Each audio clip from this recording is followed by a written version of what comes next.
अथ श्री राम रक्षा स्तोत्रम् विनियोगः। अस्य श्रीराम रक्षा स्तोत्र मंत्रस्य बुधकौशिक ऋषिः श्री सीतारामचंद्रो देवता अनुष्टुप छन्दः सीता शक्तिः श्रीमान हनुमान कीलकं श्रीरामचंद्र प्रीत्यर्थे राम रक्षा स्तोत्र जपे विनियोगः। अथ ध्यानम् ध्यायेदाजानुबाहुं घृतसरधनुषं बध्य पद्मासनस्थं पीतं वासोवसानं नवकमलदलस्पर्धिनेत्रं प्रसन्नं वामाङ्कारूढसीतामुखकमलमिल्लोचनं नीरदाभं नानालङ्कारदीप्तं दधतमुरजटामण्डलं रामचन्द्रम्।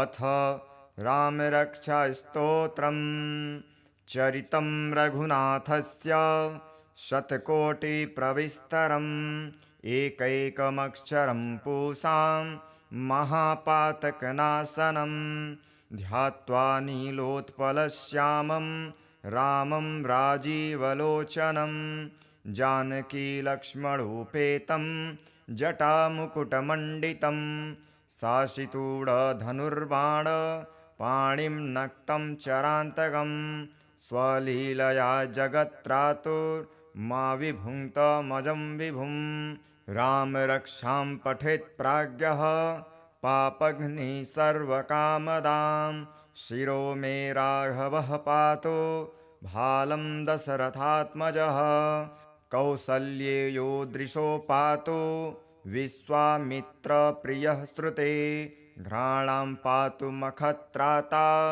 मुखं सौमित्रिवत्सलः जिह्वां विद्यानिधिः पातु कण्ठं भरतवन्दितः स्कन्धो दिव्यायुधः पातु भुजो भग्नेशकार्मुकः करौ सीतापतिः पातु हृदयं जामदग्न्यजित मध्यं पातु खरध्वंसी नाभिं जाम्बवदाश्रयः सुग्रीवेशः कटी पातु शक्तिनी हनुमत्प्रभुः उरु रघुत्तमः पातु रक्षः कुलविनाशकृताः जानुनी शेत्कृतः पातु जङ्घे दशमुखान्तकः पादौ विभीषणः श्रीदः पातु रामखिलं वपुः एतां रामबलोपेतां रक्षां यः सुकृति पठेत् स चिरायुः सुखी पुत्री विजये विनये भवेत् पातालभूतलव्योम चारिणक्षद्मचारिणः न द्रष्टुमपि शक्तास्ते रक्षितं रामनामभिः रामेति रामभद्रेति रामचन्द्रेति वा स्मरन् नरो न लिप्यते पापैर्भुक्तिं मुक्तिं च विन्दति जगज्जयत्रैकमन्त्रेण रामनाम्नाभिरक्षितं यः कण्ठे धारयेत् तस्य करस्थः सर्वसिद्धयः वज्रपञ्जरनामेदं यो रामकवचं स्मरेत् अव्याहताज्ञः सर्वत्र लभते जयमङ्गलम् आदिष्टवान् यथा स्वप्ने राम रक्षामिमां हरः तथा लिखितवान् प्रातः प्रबुद्धो बुधकौशिकः आरामः कल्पवृक्षाणां विरामः सकलापदाम् अभिरामस्त्रिलोकानां रामः श्रीमान् सनः प्रभुः तरुणो रूपसम्पन्नो सुकुमारो महाबलो पुण्डरीकविशालाक्षो चिरकृष्णाञ्जिनाम्बरो फलमूलशिनो दन्तौ तापसौ ब्रह्मचारिणो पुत्रो दशरथस्यैतो भ्रातरौ रामलक्ष्मणौ शरण्यो सर्वसत्त्वानां श्रेष्ठो सर्वधनुष्मतां रक्षः कुलनिहन्तारो त्रायेतां नो रघुत्तमो आतसज्जधनुषा वृष्पृशा वक्षया सुनिसङ्गसङ्गिनो रक्षणाय मम रामलक्ष्मणाग्रतः पथि सदैव गच्छताम् सन्नद्धः कवचे खड्गे चापबाणोधरो युवा गच्छन्मनोरथान्नश्च रामः पातु स लक्ष्मणः रामो दाशरथी शूरो लक्ष्मणानुचरो बली काकुत्स्थः पुरुषः पूर्णः कौसल्यो यो रघुत्तमः वेदान्तविद्यो यज्ञेशः पुराणपुरुषोत्तमः जानकीवल्लभः श्रीमान् प्रमेयपराक्रमः इत्येतानि जपन्नित्यं मद्भक्तः श्रद्धयान्वितः अश्वमेधाधिकं पुण्यं सम्प्राप्नोति न संशयः रामं दुर्वादलश्यामं पद्माक्षं पीतवाससं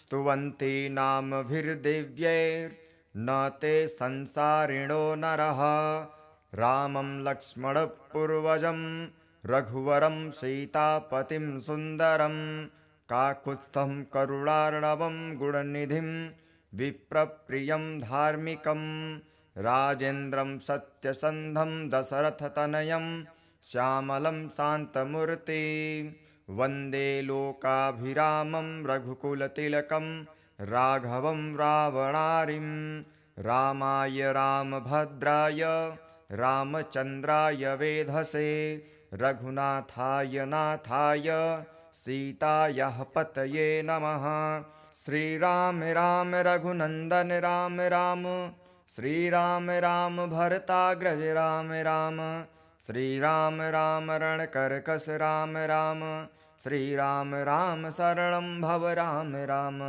श्रीरामचन्द्रचरणो मनसा स्मरामि श्रीरामचन्द्रचरणो वचसा गृह्णामि श्रीरामचन्द्रचरणो शिरसा नमामि श्रीरामचन्द्रचरणो शरणं प्रपद्ये माता रामो मत्पिता रामचन्द्रः स्वामी रामो मत्सखा रामचन्द्रः सर्वस्वं मे रामचन्द्रो दयालुर्नानं जाने नैव जाने न जाने दक्षिणे लक्ष्मणो यस्य वामे च जनकात्मज पुरतो मारुतिर्यस्य तं वन्दे रघुनन्दनं लोकाभिरामं रणरङ्गधीरं राजीवनेत्रं रघुवंशनाथं कारुण्यरूपं करुणाकरन्तं श्रीरामचन्द्रं शरणं प्रपद्ये मनोजवं मारुततुल्यवेगं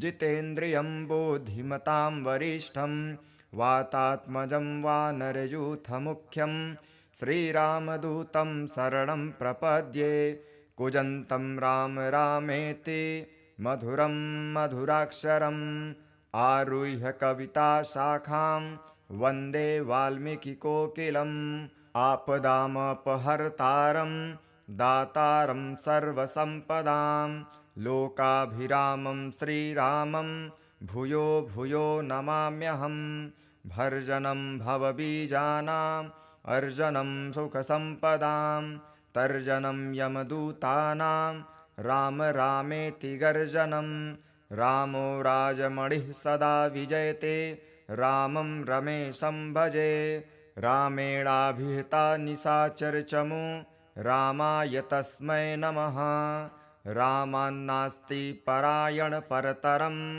रामस्य दासोऽस्यहं रामे चित्तलयः सदा भवतु मे भो राम मामुद्धरः राम रामेति रामेति रमे रामे मनोरमे सहस्रनाम तत्तुल्यं राम नाम वरानने। श्री जानकी स्तुति। श्री गणेशाय नमः।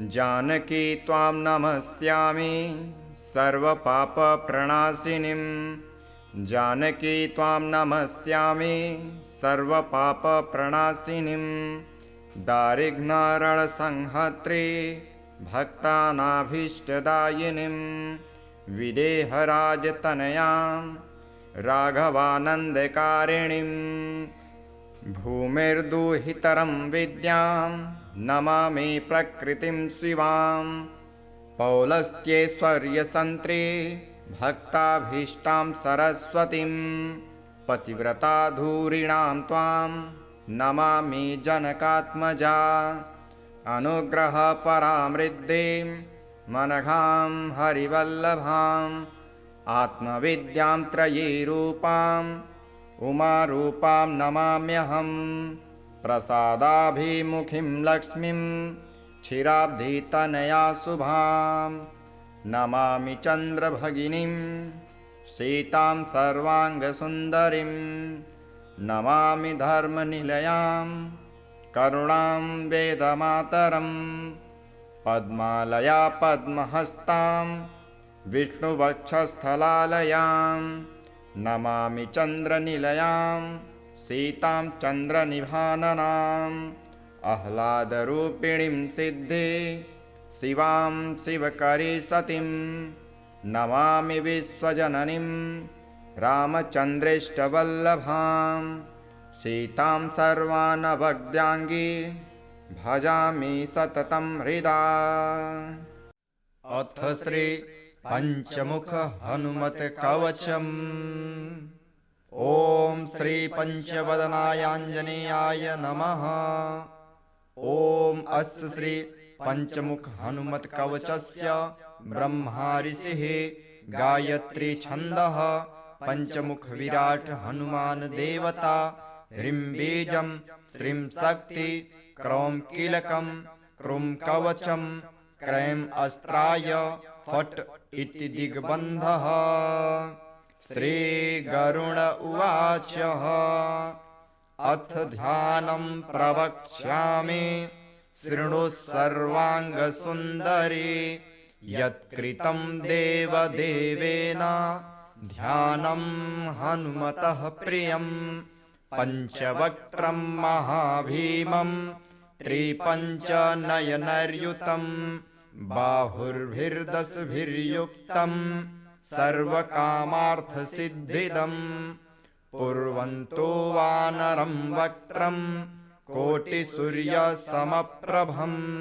दंष्ट्राकरालवदनं भ्रिकुटिकुटिलक्षणम् अस्यैव दक्षिणं वक्त्रं नारसिंहं महाद्भुतम् अत्युग्रतेजोवपुषं भीषणं भयनाशनं पश्चिमं गारुणं वक्त्रं वक्रतुण्डं महाबलं सर्वनागप्रशमनं विषभूताधिकृन्तनं उत्तरं शौकरं वक्त्रं कृष्णं दीप्तं नभोपमं पातालसिंहवेताल ज्वररोगादिकृन्तनम् ऊर्ध्वं हयाननं घोरं दानवान्तकरं परं येन वक्त्रेण विप्रेन्द्र तारकाख्यं महासुरं जघान शरणं तस्यात्वर सर्वशत्रुहरं परं ध्यात्वा पञ्चमुखं रुद्रं हनुमन्तं दयानिधिं खङ्गं त्रिशूलं खट्वाङ्गं पाशमं कुशपर्वतं मुष्टिं कौमोदकीं वृक्षं धारयन्तं कमण्डलुं भिन्दिपालं ज्ञानमुद्रां दशभिर्मुनिपुङ्गवम् एतान्यायुधजालानि धारयन्तं भजाम्यहं प्रेतासनोपविष्टं तं सर्वाभरणभूषितं दिव्यमाल्याम्बरधरं दिव्यगन्धानुलेपनं सर्वाश्चर्यमयदेव हनुमद्विश्वतोमुखं पश्चास्यामच्युतं नेक विचित्रवर्णं वक्त्रं शशाङ्कशिखरं कपिराजवयं पीताम्बरादिमुकुटैरुपशोभिताङ्ग पिङ्गाक्षमाद्यमनिशं मनसा स्मरामि मर्कटेशं महोत्साहं सर्वशत्रुहरं परं शत्रुसंहर मां रक्ष श्रीमन्नापदमुद्धर। ॐ हरिमर्कटमर्कटमन्त्रमिदं परिलिख्यति लिख्यति वामतले यदि नश्यति नश्यति शत्रुकुलं यदि मुच्यति मुच्यति वामलता। ॐ हरिमर्कटाय स्वाहा। ॐ नमो भगवते पंचवदनाय पूर्वकपिमुखाय सकलशत्रुसंहारणाय स्वाहा। ॐ नमो भगवते पंचवदनाय दक्षिणमुखाय करालवदनाय नरसिंहाय सकलभूतप्रमथनाय स्वाहा। ॐ नमो भगवते पंचवदनाय पश्चिममुखाय गरुडाननाय सकलविषहराय स्वाहा। ॐ नमो भगवते पंचवदनायोत्तरमुखाय दिवराहाय सकलसम्पत्कराय स्वाहा। ॐ नमो भगवते पंचवदनायोद्धरमुखाय हयग्रीवाय सकलजनवशङ्कराय स्वाहा। ॐ अस्य श्री पंचमुख हनुमन् मन्त्रस्य श्रीरामचन्द्र ऋषिः अनुष्टुप छन्दः पंचमुख वीर हनुमान देवता हनुमानिति बीजं वायुपुत्र इति शक्तिः अंजनीसुत इति कीलकं श्रीरामदूत हनुमत्प्रसाद सिद्ध्यर्थे जपे विनियोगः। अथ ध्यानम् वन्दे वानर नारसिंह खगराट्क्रोशाश्वक्रान्वितम् दिव्यालङ्करणं त्रिपश्च नयनं दैदीप्यमानं रुचा हस्ताब्जैरशिखेटपुस्तकसुधा कुम्भाकुशादिहलं खटाङ्गं फणिभुरुहं दशभुजं सर्वारिवीरापहम्। अथ मन्त्र ॐ श्रीरामदूतायाञ्जनेयाय वायुपुत्राय महाबलपराक्रमाय सीतादुःखनिवारणाय लङ्कादहनकारणाय महाबलप्रचण्डाय फाल्गुनसखाय कोलाहलसकल ब्रह्माण्डविश्वरूपाय सप्तसमुद्रनिर्लङ्घनाय पिङ्गलनयनायामितविक्रमाय सूर्यबिम्बफलसेवनाय दुष्टनिवारणाय दृष्टिनिरालङ्कृताय सञ्जीवनी सञ्जीविताङ्गदल लक्ष्मण महाकपि सैन्यप्राणदाय दशकन्धविस्वन्धनाय रामेष्ठाय फाल्गुनसखाय सीतासहित रामवरप्रदाय षट्प्रयोगागम पंचमुखवीर हनुमन्मन्त्र जपे विनियोगः। ॐ हरिमर्कटमर्कटाय बम बम बम बम बम वौषट् स्वाहा। ॐ हरिमर्कटमर्कटाय फं फं फं फं फं फट् स्वाहा। ॐ हरिमर्कटमर्कटाय खेम खेम खेम खेम खेम मारणाय स्वाहा। ॐ हरिमर्कटमर्कटाय लुम लुम लुम लुम लुम आकर्षित सकल संपत्कराय स्वाहा। ॐ हरिमर्कटमर्कटाय धम धम धम धम धम शत्रुस्तंभनाय स्वाहा। ॐ टम टम टम टम टम कूर्ममूर्तये पंचमुखवीर हनुमते परयंत्र परमंत्रोच्चाटनाय स्वाहा। ॐ कं खं गं घं डं चं छं जं छं इं टं ठं डं ढं णं तं ठं दं धं नं पं फं बं भं मं यं रं लं वं सं सं शं ह लं छ स्वाहा इति दिग्बन्धः। ॐ पूर्वकपिमुखाय पंचमुख हनुमते टम टम टम टम टम सकल शत्रु संहारणाय स्वाहा। ॐ दक्षिणमुखाय पंचमुख हनुमते करालवदनाय नरसिंहाय ॐ ह्रां ह्रीं ह्रूं ह्रौं ह्रौं ह्रः सकलभूतप्रेतमदनाय स्वाहा।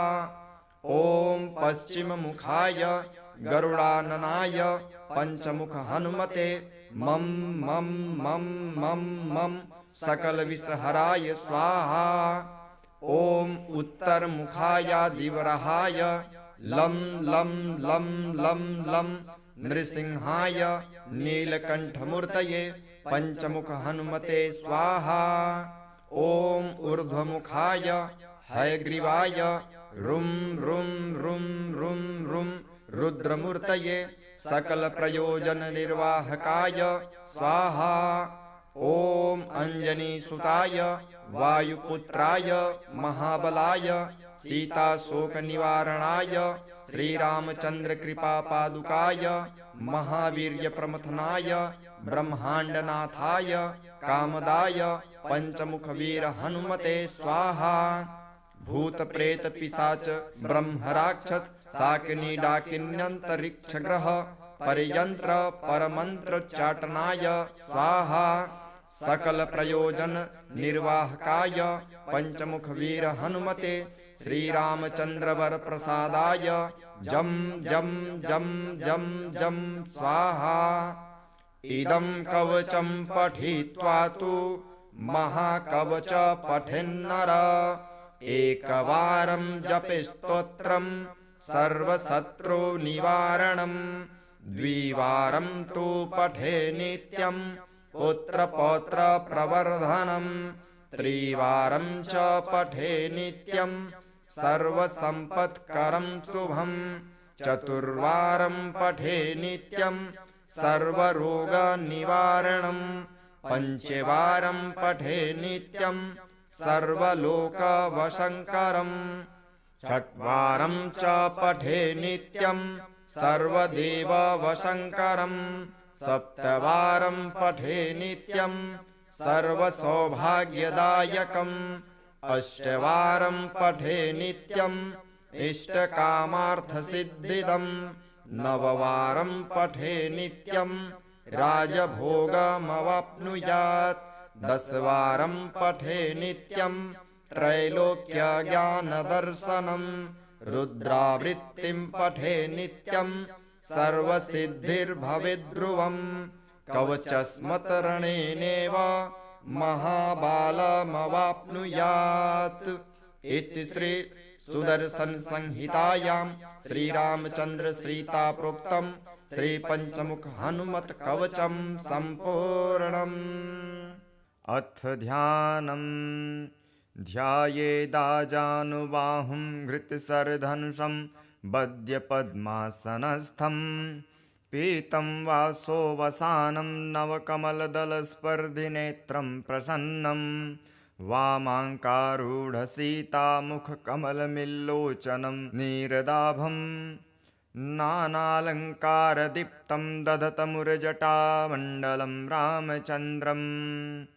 अथ रामरक्षास्तोत्रम् चरितं रघुनाथस्य शतकोटिप्रविस्तरम् एकैकमक्षरं पूषां महापातकनाशनं ध्यात्वा नीलोत्पलश्यामं रामं राजीवलोचनं जानकीलक्ष्मणोपेतं जटामुकुटमण्डितं शासितूढधनुर्बाण पाणिं नक्तं चरान्तकं स्वलीलया जगत्त्रातुर्मा विभुङ्क्तमजं विभुं रामरक्षां पठेत् प्राज्ञः पापघ्निः सर्वकामदां शिरो मे राघवः पातु भालं दशरथात्मजः कौसल्येयो दृशो पातु विश्वामित्रप्रियः श्रुते घ्राणां पातु मखत्राता मुखं सौमित्रिवत्सलः जिह्वां विद्यानिधिः पातु कण्ठं भरतवन्दितः स्कन्धो दिव्यायुधः पातु भुजो भग्नेशकार्मुकः करौ सीतापतिः पातु हृदयं जामदग्न्यजित मध्यं पातु खरध्वंसी नाभिं जाम्बवदाश्रयः सुग्रीवेशः कटिपातु शक्तिनि हनुमत्प्रभुः उरुरघुत्तमः पातु रक्षः कुलविनाशकृताः जानुनि सेत्कृतः पातु जङ्घे दशमुखान्तकः पादौ विभीषणः श्रीदः पातु रामखिलं वपुः एतां रामबलोपेतां रक्षां यः सुकृति पठेत् स चिरायुः सुखी पुत्री विजये विनये भवेत् पातालभूतलव्योम चारिणक्षद्मचारिणः न द्रष्टुमपि शक्तास्ते रक्षितं रामनामभिः रामेति रामभद्रेति रामचन्द्रेति वा स्मरन् नरो न लिप्यते पापैर्भुक्तिं मुक्तिं च विन्दति जगज्जयत्रैकमन्त्रेण रामनाम्नाभिरक्षितं यः कण्ठे धारयेत् तस्य करस्थः सर्वसिद्धयः वज्रपञ्जरनामेदं यो रामकवचं स्मरेत् अव्याहताज्ञः सर्वत्र लभते जयमङ्गलम् आदिष्टवान् यथा स्वप्ने राम रक्षामि मां हरः तथा लिखितवान् प्रातः प्रबुद्धो बुधकौशिकः आरामः कल्पवृक्षाणां विरामः सकलापदाम् अभिरामस्त्रिलोकानां रामः श्रीमान् सनः प्रभुः तरुणो रूपसम्पन्नो सुकुमारो महाबलो पुण्डरीकविशालाक्षो चिरकृष्णाञ्जिनाम्बरो फलमूलशिनो दन्तौ तापसौ ब्रह्मचारिणो पुत्रो दशरथस्यैतो भ्रातरौ रामलक्ष्मणौ शरण्यो सर्वसत्त्वानां श्रेष्ठो सर्वधनुष्मतां रक्षः कुलनिहन्तारो त्रायेतां नो रघुत्तमो आतसज्जधनुषा वृष्पृशा वक्षयासुनिसङ्गसङ्गिनो रक्षणाय मम रामलक्ष्मणाग्रतः पथि सदैव गच्छतां सन्नद्धः कवची खड्गे चापबाणोधरो युवा गच्छन्मनोरथान्नश्च रामः पातु स लक्ष्मणः रामो दाशरथी शूरो लक्ष्मणानुचरो बली काकुत्स्थः पुरुषः पूर्णः कौसल्यो यो रघुत्तमः वेदान्तविद्यो यज्ञेशः पुराणपुरुषोत्तमः जानकीवल्लभः श्रीमान् प्रमेयपराक्रमः इत्येतानि जपन्नित्यं मद्भक्तः श्रद्धयान्वितः अश्वमेधाधिकं पुण्यं सम्प्राप्नोति न संशयः रामं दुर्वादलश्यामं पद्माक्षं पीतवाससं स्तुवन्ति नामभिर्दिव्यैर्न ते संसारिणो नरः रामं लक्ष्मणपूर्वजं रघुवरं सीतापतिं सुन्दरं काकुत्स्थं करुणार्णवं गुणनिधिं विप्रप्रियं धार्मिकं राजेन्द्रं सत्यसन्धं दशरथतनयं श्यामलं शान्तमूर्ति वन्दे लोकाभिरामं रघुकुलतिलकं राघवं रावणारिं रामाय रामभद्राय रामचन्द्राय वेधसे रघुनाथाय नाथाय सीतायाः पतये नमः श्रीराम राम रघुनन्दन राम राम श्रीराम राम भरताग्रज राम राम श्रीराम राम रणकर्कश राम राम श्रीराम राम शरणं भव राम राम श्रीरामचन्द्रचरणो मनसा स्मरामि श्रीरामचन्द्रचरणो वचसा गृह्णामि श्रीरामचन्द्रचरणो शिरसा नमामि श्रीरामचन्द्रचरणो शरणं प्रपद्ये माता रामो मत्पिता रामचन्द्रः स्वामी रामो मत्सखा रामचन्द्रः सर्वस्वं मे रामचन्द्रो दयालुर् नानं जाने नैव जाने न जाने। दक्षिणे लक्ष्मणो यस्य वामे च जनकात्मज। पुरतो मारुतिर्यस्य तं वन्दे रघुनन्दनं। लोकाभिरामं रणरङ्गधीरं राजीवनेत्रं रघुवंशनाथं। कारुण्यरूपं करुणाकरन्तं श्रीरामचन्द्रं शरणं प्रपद्ये। मनोजवं मारुततुल्यवेगं जितेन्द्रियं बुद्धिमतां वरिष्ठं। वातात्मजं वानरयूथमुख्यं श्रीरामदूतं शरणं प्रपद्ये। कूजन्तं राम रामेति मधुरं मधुराक्षरम् आरुह्य कविताशाखां वन्दे वाल्मीकिकोकिलम्। आपदामपहर्तारं दातारं सर्वसम्पदां लोकाभिरामं श्रीरामं भूयो भूयो नमाम्यहम्। भर्जनं भवबीजानाम् अर्जनं सुखसम्पदां तर्जनं यमदूतानां राम रामेति गर्जनं। रामो राजमणिः सदा विजयते रामं रमेशं भजे। रामेणाभिहिता निशाचरचमू रामाय तस्मै नमः। रामान्नास्ति परायण परतरं रामस्य दासोऽस्यहं। रामे चित्तलयः सदा भवतु मे भो राम मामुद्धरः। राम रामेति रामेति रमे रामे मनोरमे। सहस्रनाम तत्तुल्यं राम नाम वरानने। श्री जानकी स्तुति। श्री गणेशाय नमः। जानकी त्वां नमस्यामि सर्वपापप्रणाशिनीं।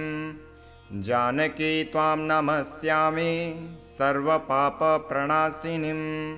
दारिघ्नरणसंहर्त्री भक्तानाभीष्टदायिनीं। विदेहराजतनयां राघवानन्दकारिणीं। भूमिर्दुहितरं विद्यां नमामि प्रकृतिं शिवां। पौलस्त्यैश्वर्यसन्त्री भक्ताभीष्टां सरस्वतीं। पतिव्रताधूरिणां त्वां नमामि जनकात्मजा। अनुग्रहपरामृद्धिं मनघां हरिवल्लभाम्। आत्मविद्यां त्रयीरूपाम् उमारूपां नमाम्यहम्। प्रसादाभिमुखीं लक्ष्मीं क्षीराब्धितनया शुभां। नमामि चन्द्रभगिनीं सीतां सर्वाङ्गसुन्दरीं। नमामि धर्मनिलयां करुणां वेदमातरं। पद्मालया पद्महस्तां विष्णुवक्षस्थलालयां।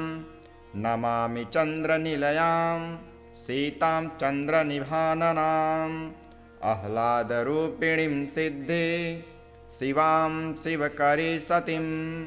नमामि विश्वजननीं रामचन्द्रेष्टवल्लभां। सीतां सर्वानवद्याङ्गी भजामि सततं हृदा।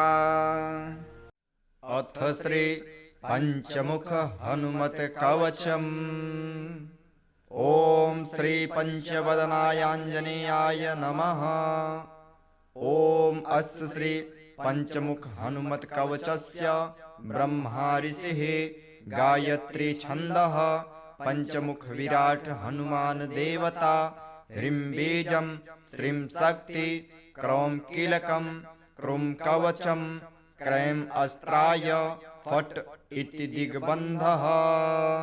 श्रीगरुड उवाच अथ ध्यानं प्रवक्ष्यामि शृणु सर्वाङ्गसुन्दरी। यत्कृतं देवदेवेन ध्यानं हनुमतः प्रियं।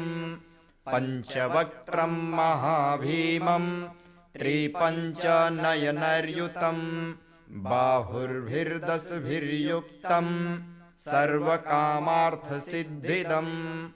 पूर्वन्तो वानरं वक्त्रं कोटिसूर्यसमप्रभम् दंष्ट्राकरालवदनम् भ्रिकुटीकुटिलक्षणम् अस्यैव दक्षिणं वक्त्रम् नारसिंहं महद्भुतम् अत्युग्रतेजो वपुषम् भीषणं भयनाशनम् पश्चिमं गारुणं वक्त्रम् वक्रतुण्डं महाबलम् सर्वनागप्रशमनम् विषभूताधिकृन्तनम् उत्तरं शौकरं वक्त्रम् कृष्णं दीप्तं नभोपमम् पातालसिंहवेताल ज्वररोगादिकृन्तनम् ऊर्ध्वं हयाननं घोरं दानवान्तकरं परम् येन वक्त्रेण विप्रेन्द्र तारकाख्यं महासुरम् जघान शरणं तस्यात्वर सर्वशत्रुहरं परम् ध्यात्वा पञ्चमुखं रुद्रं हनुमन्तं दयानिधिं खङ्गं त्रिशूलं खट्वाङ्गं पाशमं कुशपर्वतं मुष्टिं कोमोदकीं वृक्षं धारयन्तं कमण्डलुं भिन्दिपालं ज्ञानमुद्रां दशभिर्मुनिपुङ्गवम् एतान्यायुधजालानि धारयन्तं भजाम्यहम् प्रेतासनोपविष्टं तं सर्वाभरणभूषितं दिव्यमाल्याम्बरधरं दिव्यगन्धानुलेपनं सर्वाश्चर्यमयदेव हनुमद्विश्वतोमुखम् पश्चास्यामच्युतं नेक विचित्रवर्णं वक्त्रम् शशाङ्कशिखरं कपिराजवयम् पीताम्बरादिमुकुटैरुपशोभिताङ्ग पिङ्गाक्षमाद्यमनिशं मनसा स्मरामि मर्कटेशं महोत्साहं सर्वशत्रुहरं परम् शत्रुसंहर मां रक्ष श्रीमन्नापदमुद्धर ॐ हरिमर्कटमर्कटमन्त्रमिदं परिलिख्यति लिख्यति वामतले यदि नश्यति नश्यति शत्रुकुलं यदि मुच्यति मुच्यति वामलता ॐ हरिमर्कटाय स्वाहा ॐ नमो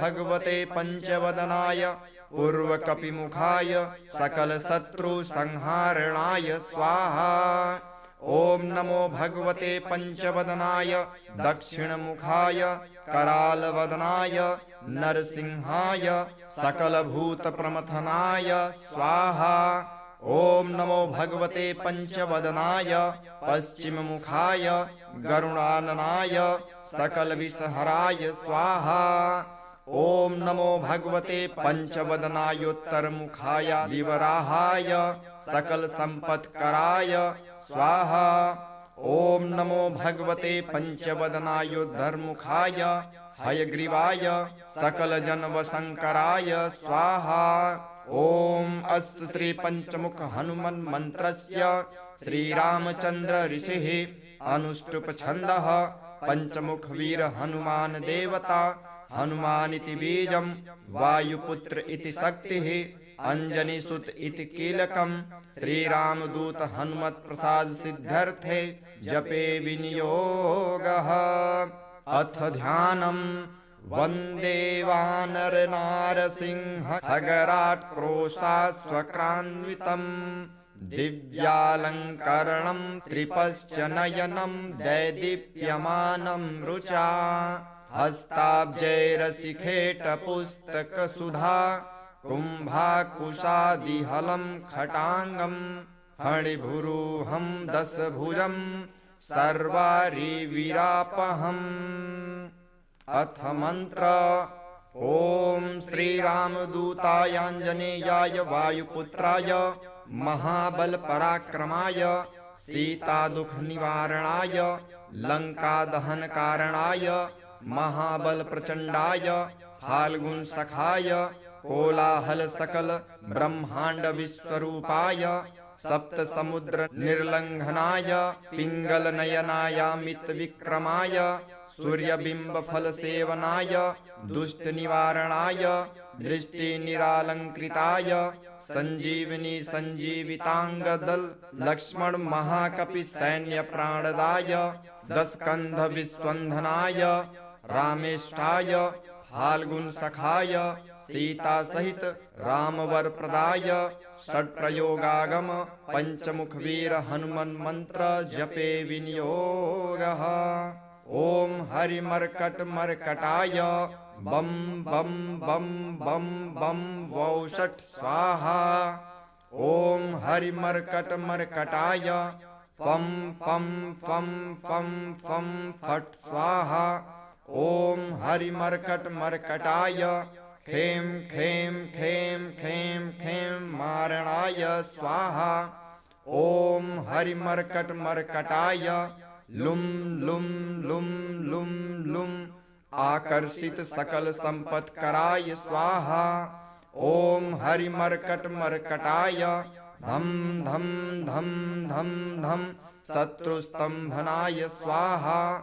ओम टम टम टम टम टम कूर्ममूर्तये पंचमुख वीर हनुमते परयंत्र परमंत्रोच्चाटनाय स्वाहा। ओम कं खं गं घं डं चं छं जं छं इं टं ठं डं ढं णं तं थं दं धं नं पम फम बम भम मम यं रं लं वं सं सं सं ह लं छ स्वाहा इति दिग्बन्धः। ओम पूर्व कपिमुखाय पंचमुख हनुमते टम टम टम टम टम सकल शत्रु संहारणाय स्वाहा। ओम दक्षिण मुखाय पंचमुख हनुमते कराल वदनाय नरसिंहाय। ओम ह्रां ह्रीं ह्रूं ह्रौं ह्रौं ह्रः सकल भूत प्रेत मदनाय स्वाहा। ओम पश्चिम मुखाय गरुडाननाय पंचमुख हनुमते मम मम मम मम मम सकल विषहराय स्वाहा। ओम उत्तर मुखायादिवरहाय लं लं लं लं लं नृसिंहाय नीलकंठमूर्तये पंचमुख हनुमते स्वाहा। ओम ऊर्ध्वमुखाय हयग्रीवाय रुं रुं रुं रुं रुं रुद्रमूर्तये सकल प्रयोजन निर्वाहकाय स्वाहा। ओम अंजनी सुताय वायुपुत्राय महाबलाय सीता शोक निवारणाय श्रीरामचंद्र कृपा पादुकाय महावीर्य प्रमथनाय ब्रह्मांडनाथाय कामदाय पंचमुख वीर हनुमते स्वाहा। भूत प्रेत पिशाच ब्रह्म राक्षस शाकिनी डाकिन्यंतरिक्ष ग्रह परयंत्र परमंत्रोच्चाटनाय स्वाहा। सकल प्रयोजन निर्वाहकाय पंचमुख वीर हनुमते श्रीरामचंद्र वर प्रसादाय जम जम जम जम जम स्वाहा।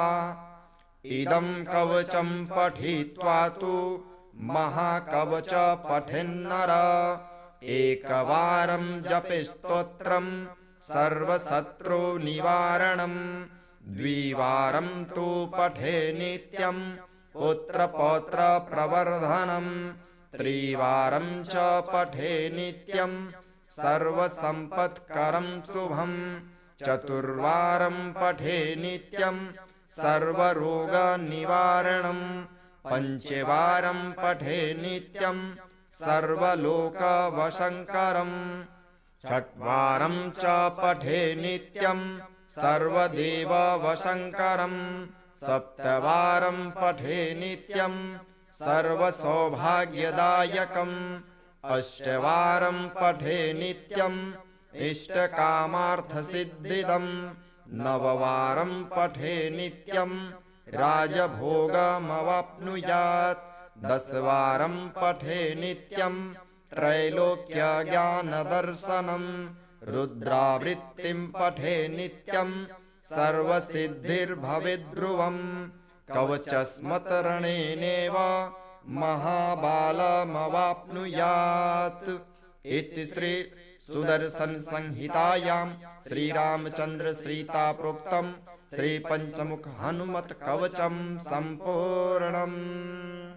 अथ ध्यानम् ध्यायेदाजानुबाहुं घृतसरधनुषं बद्ध्यपद्मासनस्थं पीतं वासो वसानं नवकमलदलस्पर्धिनेत्रं प्रसन्नं वामाङ्कारूढसीतामुखकमलमिल्लोचनं नीरदाभं नानालङ्कारदीप्तं दधतमुरजटामण्डलं रामचन्द्रम्।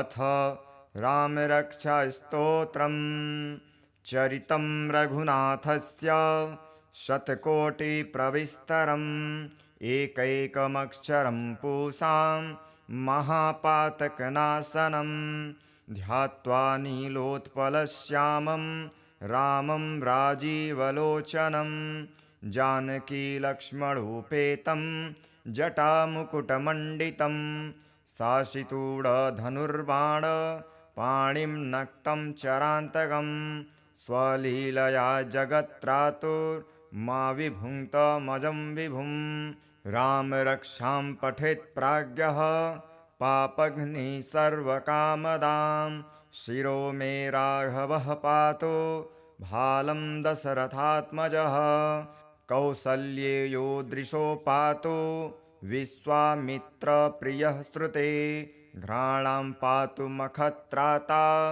मुखं सौमित्रिवत्सलः जिह्वां विद्यानिधिः पातु कण्ठं भरतवन्दितः स्कन्धो दिव्यायुधः पातु भुजो भग्नेशकार्मुकः करौ सीतापतिः पातु हृदयं जामदग्न्यजित मध्यं पातु खरध्वंसी नाभिं जाम्बवदाश्रयः सुग्रीवेशः कटी पातु शक्तिनि हनुमत्प्रभुः उरु रघुत्तमः पातु रक्षः कुलविनाशकृताः जानुनिषेत्कृतः पातु जङ्घे दशमुखान्तकः पादौ विभीषणः श्रीदः पातु रामखिलं वपुः एतां रामबलोपेतां रक्षां यः सुकृति पठेत् स चिरायुः सुखी पुत्री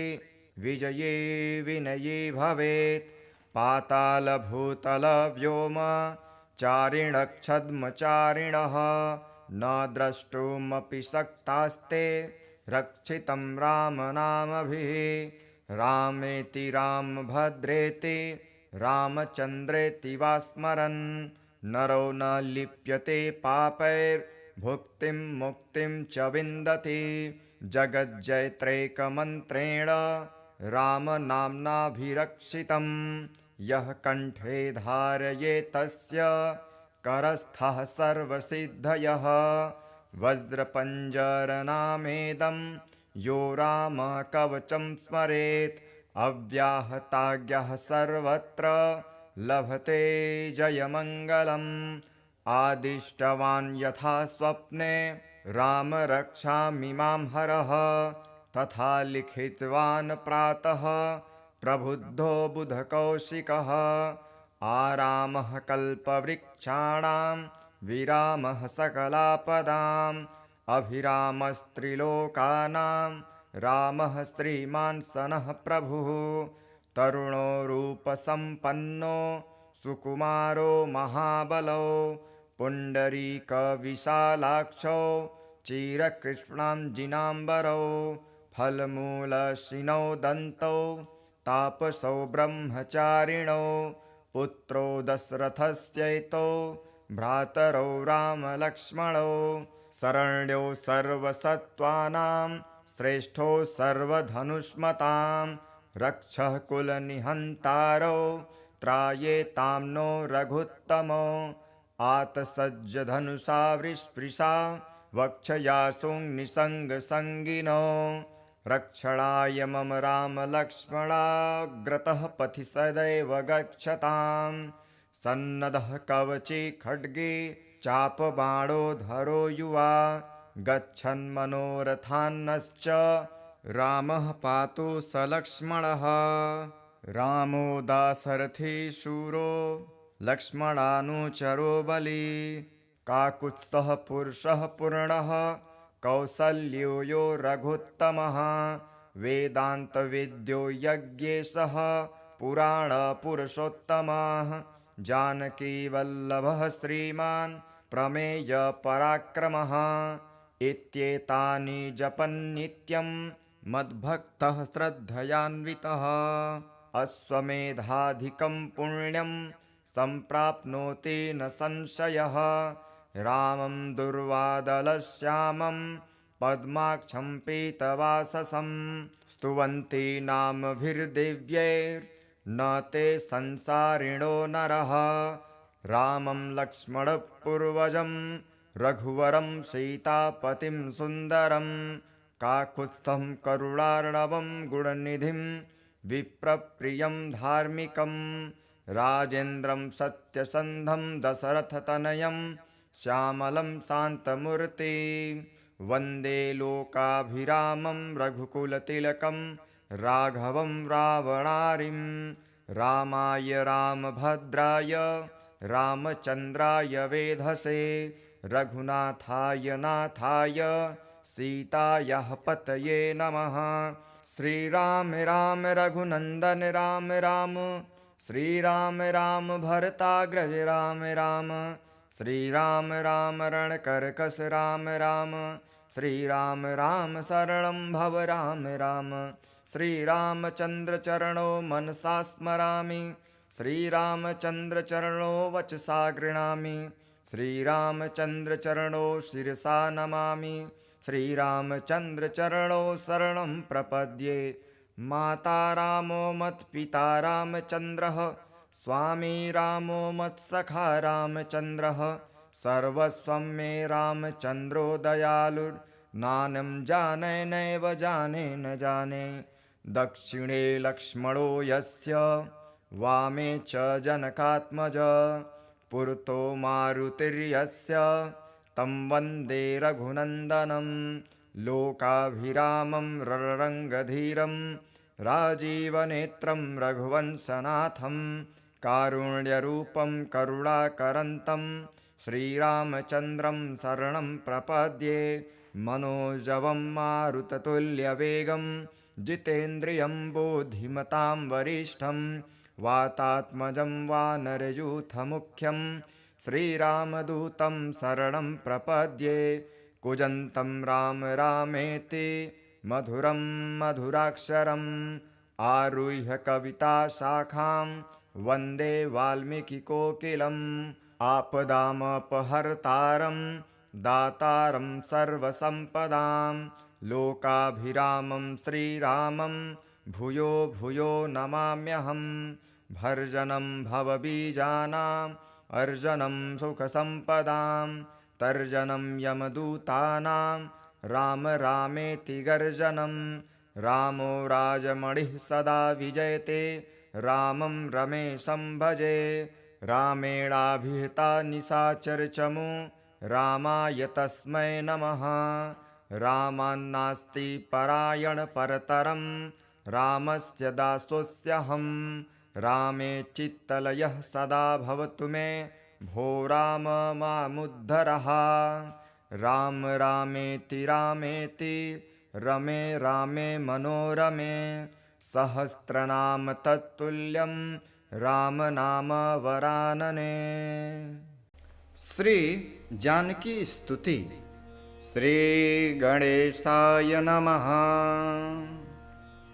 जानकी त्वां नमस्यामि सर्वपापप्रणाशिनीं जानकी त्वां नमस्यामि सर्वपापप्रणाशिनीं दारिघ्नरणसंहर्त्री भक्तानाभीष्टदायिनीं विदेहराजतनयां राघवानन्दकारिणीं भूमिर्दुहितरं विद्यां नमामि प्रकृतिं शिवां पौलस्त्यैश्वर्यसन्त्री भक्ताभीष्टां सरस्वतीं पतिव्रताधूरिणां त्वां नमामि जनकात्मजा अनुग्रहपरामृद्धिं मनघां हरिवल्लभाम् आत्मविद्यां त्रयीरूपाम् उमारूपां नमाम्यहम् प्रसादाभिमुखीं लक्ष्मीं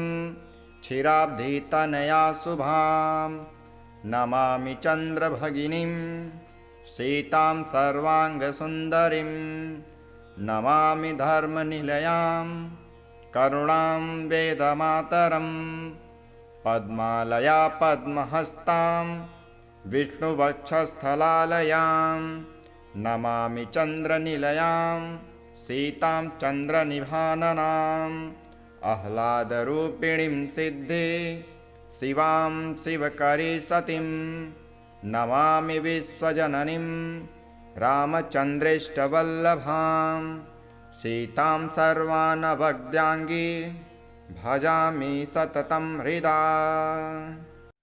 अथ श्री पंचमुख हनुमत कवचम्। ओम श्री पंचवदनायांजनेयाय नमः। ओम अस्य श्री पंचमुख हनुमत कवचस्य ब्रह्मा ऋषिः गायत्री छन्दः पंचमुख विराट हनुमान देवता ह्रीं बीजं श्रीं शक्ति क्रौं कीलकं क्रूं कवचं क्रैं अस्त्राय फट् इति दिग्बन्धः।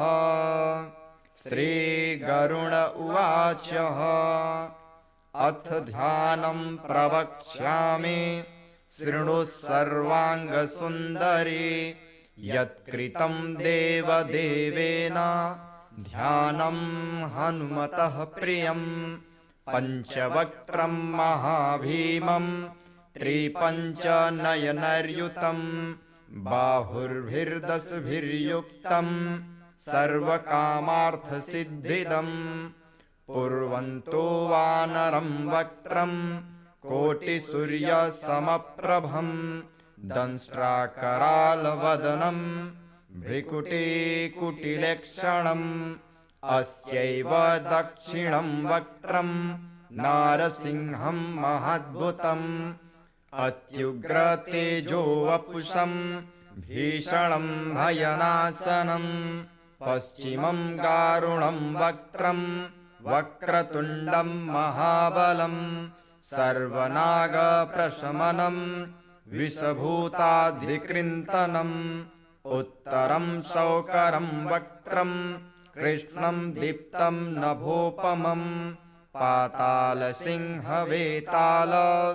ज्वररोगादिकृन्तनम् ऊर्ध्वं हयाननं घोरं दानवान्तकरं परं येन वक्त्रेण विप्रेन्द्र तारकाख्यं महासुरं जघान शरणं तस्यात्वर सर्वशत्रुहरं परं ध्यात्वा पञ्चमुखं रुद्रं हनुमन्तं दयानिधिं खङ्गं त्रिशूलं खट्वाङ्गं पाशमं कुशपर्वतं मुष्टिं कौमोदकीं वृक्षं धारयन्तं कमण्डलुं भिन्दिपालं ज्ञानमुद्रां दशभिर्मुनिपुङ्गवम् एतान्यायुधजालानि धारयन्तं भजाम्यहं प्रेतासनोपविष्टं तं सर्वाभरणभूषितं दिव्यमाल्याम्बरधरं दिव्यगन्धानुलेपनं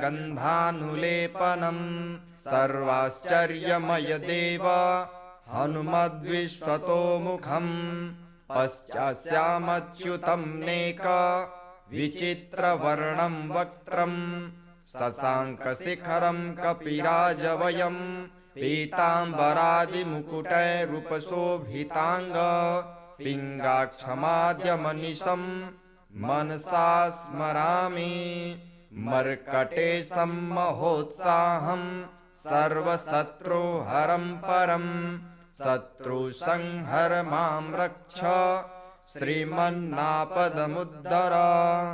ॐ हरिमर्कटमर्कटमन्त्रमिदं परिलिख्यति लिख्यति वामतले यदि नश्यति नश्यति शत्रुकुलं यदि मुच्यति मुच्यति वामलता। ॐ हरिमर्कटाय स्वाहा। ॐ नमो भगवते पंचवदनाय पूर्वकपिमुखाय सकलशत्रुसंहारणाय स्वाहा। ॐ नमो भगवते पंचवदनाय दक्षिणमुखाय करालवदनाय नरसिंहाय सकलभूतप्रमथनाय स्वाहा। ॐ नमो भगवते पंचवदनाय पश्चिममुखाय गरुडाननाय सकलविषहराय स्वाहा। ॐ नमो भगवते पंचवदनायोत्तरमुखाय दिवराहाय सकलसम्पत्कराय स्वाहा। ॐ नमो भगवते पंचवदनायोद्धरमुखाय हयग्रीवाय सकलजनवशङ्कराय स्वाहा। ॐ अस्य श्री पंचमुख हनुमन् मन्त्रस्य श्रीरामचन्द्र ऋषिः अनुष्टुप छन्दः पंचमुख वीर हनुमान देवता हनुमानिति बीजं वायुपुत्र इति शक्तिः अंजनीसुत इति कीलकं श्रीरामदूत हनुमत् प्रसाद सिद्ध्यर्थे जपे विनियोगः। अथ ध्यानम् वन्दे वानर नारसिंह खगराट् क्रोशाश्वक्रान्वितं दिव्यालङ्करणं त्रिपश्च नयनं दैदीप्यमानं रुचा हस्ताब्जैरशिखेटपुस्तकसुधा कुम्भाकुशादिहलं खटाङ्गं फणिभुरूहं दशभुजं सर्वारिवीरापहम्। अथ मंत्र। ॐ श्रीरामदूतायाञ्जनेयाय वायुपुत्राय महाबलपराक्रमाय सीतादुःखनिवारणाय लङ्कादहनकारणाय महाबलप्रचण्डाय फाल्गुनसखाय कोलाहलसकल ब्रह्माण्डविश्वरूपाय सप्तसमुद्र निर्लङ्घनाय पिङ्गलनयनायामितविक्रमाय सूर्यबिम्बफलसेवनाय दुष्टनिवारणाय दृष्टिनिरालङ्कृताय सञ्जीवनी सञ्जीविताङ्गदल लक्ष्मण महाकपि सैन्यप्राणदाय दशकन्धविस्वन्धनाय रामेष्ठाय फाल्गुनसखाय सीतासहित रामवरप्रदाय षट्प्रयोगागम पंचमुखवीर हनुमन्मन्त्र जपे विनियोगः। ॐ हरिमर्कटमर्कटाय बम बम बम बम बम वौषट् स्वाहा। ॐ हरिमर्कटमर्कटाय फं फं फं फं फं फट् स्वाहा। ॐ हरिमर्कटमर्कटाय खें खें खें खें खें मारणाय स्वाहा। ॐ हरिमर्कटमर्कटाय लुम लुम लुम लुम लुम आकर्षित सकल संपत्कराय स्वाहा। ॐ हरिमर्कटमर्कटाय धम धम धम धम धम शत्रुस्तंभनाय स्वाहा। ॐ टम टम टम टम टम कूर्ममूर्तये पंचमुखवीर हनुमते परयंत्र परमंत्रोच्चाटनाय स्वाहा। ॐ कं खं गं घं डं चं छं जं छं इं टं ठं डं ढं णं तं थं दं धं नं पं फं बं भं मं यं रं लं वं सं सं शं ह लं छ स्वाहा इति दिग्बन्धः। ॐ पूर्वकपिमुखाय पंचमुख हनुमते टम टम टम टम टम सकल शत्रु संहारणाय स्वाहा। ॐ दक्षिणमुखाय पंचमुख हनुमते करालवदनाय नरसिंहाय ॐ ह्रां ह्रीं ह्रूं ह्रौं ह्रौं ह्रः सकलभूतप्रेतमदनाय स्वाहा। ॐ पश्चिममुखाय गरुडाननाय पंचमुख हनुमते मम मम मम मम मम सकलविषहराय स्वाहा। ॐ उत्तरमुखायादिवरहाय लं लं लं लं लं नृसिंहाय नीलकण्ठमूर्तये पञ्चमुख हनुमते स्वाहा। ॐ ऊर्ध्वमुखाय हयग्रीवाय रुं रुं रुं रुं रुं रुद्रमूर्तये सकलप्रयोजननिर्वाहकाय स्वाहा। ॐ अञ्जनीसुताय वायुपुत्राय महाबलाय सीताशोकनिवारणाय श्रीरामचन्द्रकृपापादुकाय महावीर्यप्रमथनाय ब्रह्माण्डनाथाय कामदाय पञ्चमुखवीर हनुमते स्वाहा। भूतप्रेतपिशाच ब्रह्मराक्षस शाकिनीडाकिन्यन्तरिक्षग्रह परियन्त्र परमन्त्रोच्चाटनाय स्वाहा। सकल प्रयोजन निर्वाहकाय पञ्चमुखवीर हनुमते श्रीरामचन्द्रवर प्रसादाय जं जं जं जं जं स्वाहा। इदं कवचं पठित्वा तु महाकवच पठेन्नर एकवारं जपेस्तोत्रं सर्वशत्रुनिवारणं द्विवारं तु पठे नित्यं पुत्रपौत्रप्रवर्धनं त्रिवारं च पठे नित्यं सर्वसम्पत्करं शुभं चतुर्वारं पठे नित्यं सर्वरोगनिवारणं